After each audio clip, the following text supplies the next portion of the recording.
첫 번째 문제부터 바로 만나보시죠. 안녕하세요. 투자 능력고사의 이예린입니다. 오늘도 첫 번째 문제 수급 특징주 함께 확인해 보도록 할게요. 시험지 열어주시죠. 네, 내일장에서도 주목해야 할 수급 특징주는 각각 5가지씩 나와 있습니다. 오늘 우리 증시도 미증시의 여파를 피할 수는 없었지만 그래도 오전장 대비 낙폭을 많이 줄이는 모습이었는데요.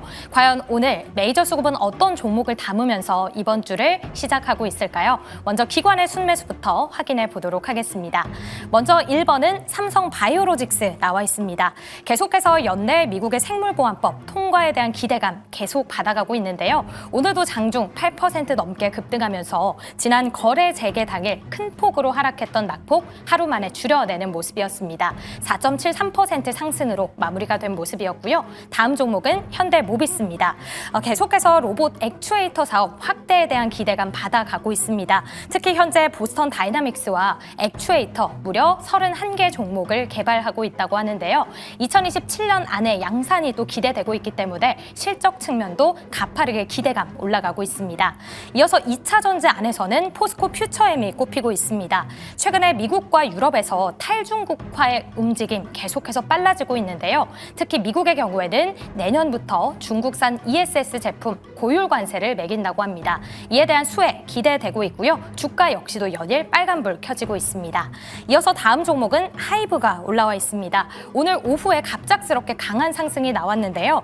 정부가 내년 1월 중국에서 K-팝 콘서트를 개최하기 위해 여러 가지를 검토하고 있다라는 단독 보도가 나왔습니다. 이거래 연속 수급 이어지고 있고요. 오랜만에 엔터 함께 강조가 되는 모습이었고요. 다음 종목은 셀트리온 자리하고 있습니다.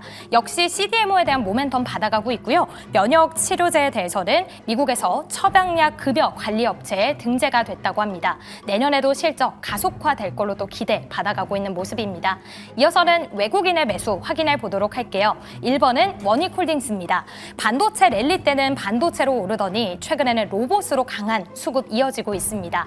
한국과 미국 모두 로봇 산업의 육성 의지 강하게 작용하고 있는데요. 오늘 역사적인 신고가를 기록해내는 모습이었습니다.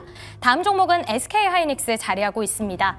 AI 거품론 정말 쉽게 꺼지지 않고 있는데요. 그럼에도 불구하고 메모리 반도체에 대한 업황도 쉽게 꺼지지 않을 거다라는 긍정 리포트 연일 나오고 있습니다. 오늘 주가도 6%대 하락해서 2%까지 많이 작용을 크게 내려오는 모습이었고요. 다음 종목 한국전력 확인해 보도록 할게요.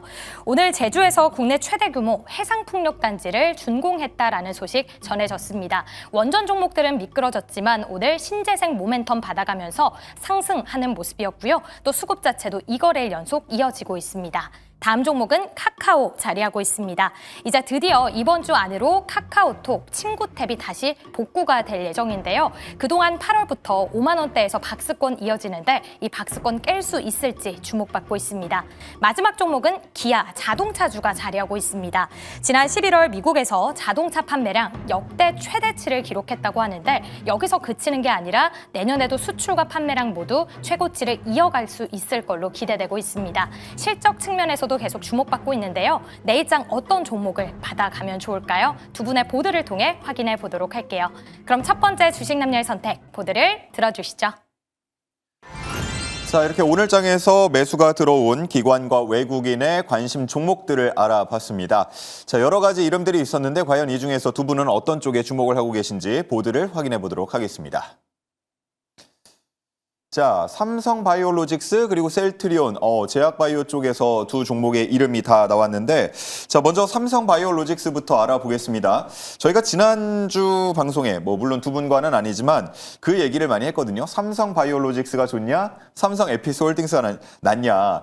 근데 초반에 분리상장 초반에는 삼성바이오로직스로 거의 9대1 정도로 전문가들이 얘기를 많이 했다 그러면 그 이후의 주가 흐름을 보면 삼성에피스홀딩스 주가 흐름이 만만치가 않아서요.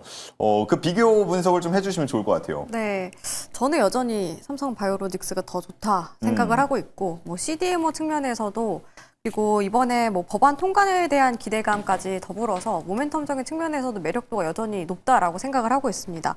오늘 같은 시장에서는 이제 미국의 생물보안법 통과 가시화에 따라서 이제 부각이 되는 모습이었는데 안 그래도 이게 작년에 불발이 됐었죠. 그러면서 올해 이제 연내 안에 이제 이게 통과될 가능성이 높다라고 이야기가 나오면서 이제 삼성바이오로직스가 올라갔는데 아무래도 중국을 겨냥해서 만든 법안이기 때문에 뭐 대표적으로 중국의 우시바이오로직스 같은 경우에 이제 겨냥을 해서 만든 법안이라고 생각하시면 될 것 같습니다. 초기 이 우시바이오로직스 같은 경우는 초기 CDO 사업에 집중을 하는 기업이어서 이제 대표적으로 우리나라 관련된 종목들이라고 한다면 초기 CDMO 관련된 중소형주들이 가장 직접적인 수혜가 되지 않을까라는 예측들이 많이 나오고 있는데 저는 장기적인 관점에서는 산업이 재편이 될 가능성이 높다라고 생각이 들어서 아무래도 대형 CDMO 기업인 삼성바이오로직스가 가장 크게 수혜를 받지 않을까 이렇게 생각을 하고 있습니다. 이 법안에 대한 모멘텀들이 일단은 연말까지 지속이 될 가능성이 높다라고 저는 생각을 하고 있고요. 무엇보다도 삼성바이오로직스가 이번에 실적이 굉장히 긍정적이게 나왔는데 별도로 봤을 때 1조 2천억 원 정도 분기 최대 실적을 기록을 했습니다. 그런 만큼 실적 개선에 대한 기대감도 있고 연간 매출 성장률이 이제 25%에서 30% 정도 높은 성장세를 기록을 하고 있다는 점도 긍정적이라고 판단하고 있습니다. 그리고 또 내년부터 2028년까지 이제 글로벌 블록버스터 의약품 특허 만료 구간에 접어들게 되면서 CDMO 수요가 더 증가할 것으로 전망이 돼서 산업적인 측면에서도 여전히 긍정적이게 많이 남아있다 생각하고 있고요. 그리고 저는 분할 이후에 계속 삼성바이오로직스를 바라보자라고 말씀을 드렸던 게 그동안에 사실 고객사들이 이해상충 우려로 인해서 접근하기 어려웠던 부분들이 많이 해소가 되면서 그게 장기적으로 내년까지 좀 충분히 반영이 되지 않을까 생각을 하고 있어요. 그래서 그런 관점에서는 삼성바이오로직스가 뭐 안정적인 개선세까지 이어질 가능성이 높다라고 생각이 들어서 저는 개인적으로 아직까지 바이오로직스를 밀고 있습니다. 네, 차트를 한번 두 종목 다 보여주시면 좋을 것 같은데 삼성바이오로직스를 먼저 보면 분리상장 이후에 좀 크게 조정을 받았다가 횡보하는 흐름들 그 이제서야 오늘에서야 또 더 의미 있는 좀 상승이 나온 것 같아요. 네, 맞습니다. 사실 제가 이제 좀 이렇게 지지 구간대, 저항 구간대를 좀 이렇게 작성을 해놨는데 지금 관점에서는 이제 160만 원 구간대와 180만 원 구간대 사이에서 박스권이 형성이 되면서 횡보를 하고 있는 움직임입니다. 만약에 전고점 구간을 돌파를 하게 된다면은 저는 200만 원 선까지 일단 1차 목표가 잡고서 접근해보는 게 어떨까라고 생각을 하고 있고요. 사실 저는 최근 들어서 삼성 에피스홀딩스 움직임을 그렇게 크게 바라보진 않았어요. 바이오로직스 움직임을 더 많이 바라봤었는데 분리상장 후에 32만 원대까지 떨어졌다가 오늘 같은 경우는 73만 원까지 올랐거든요. 74만 원 가까이. 네, 거의 저점 대비 2배 이상 올라갔는데 제가 더 접근하기가 어려운 이유가 이게 과거에 있었던 움직임들을 파악하기가 어렵고 밸류에이션 측면에서도 지금 시장에서 어떻게 바라보고 있는지도 좀 예측하기가 어려운 부분들이 있다라고 생각이 들어서 개인적으로 저는 삼성 에피스홀딩스 같은 경우에는 목표가를 좀 제시해 드리기는 어렵다 이렇게 말씀을 드리고 싶습니다. 네, 좋습니다. 삼성바이오로직스에 계속해서 집중해보자라는 말씀을 해주셨고 자, 그런가 하면 이제 또 셀트리온 항상 이렇게 저희 수급 특징주 중에 좋은 종목 뭐가 있을까요? 라고 질문을 드렸을 때 늘 이름이 올라오는 종목 중에 하나인데 오늘도 빠짐없이 올라왔네요. 네, 뭐 셀트리온은 뭐 제약바이오 섹터 내에서는 뭐 실적에 대한 안정성이 가장 높은 대표 종목이거든요. 그러다 보니까 기술적으로 어떤 부담만 좀 없는 선이라면 언제든지 우리가 눌림목이라든지 이런 것들을 공략해 볼 수 있는 종목이기 때문에 항상 뭐 투자하시는 분들이라면 관심 있게 봐야 되는 종목이라고 보시면 될 것 같고요.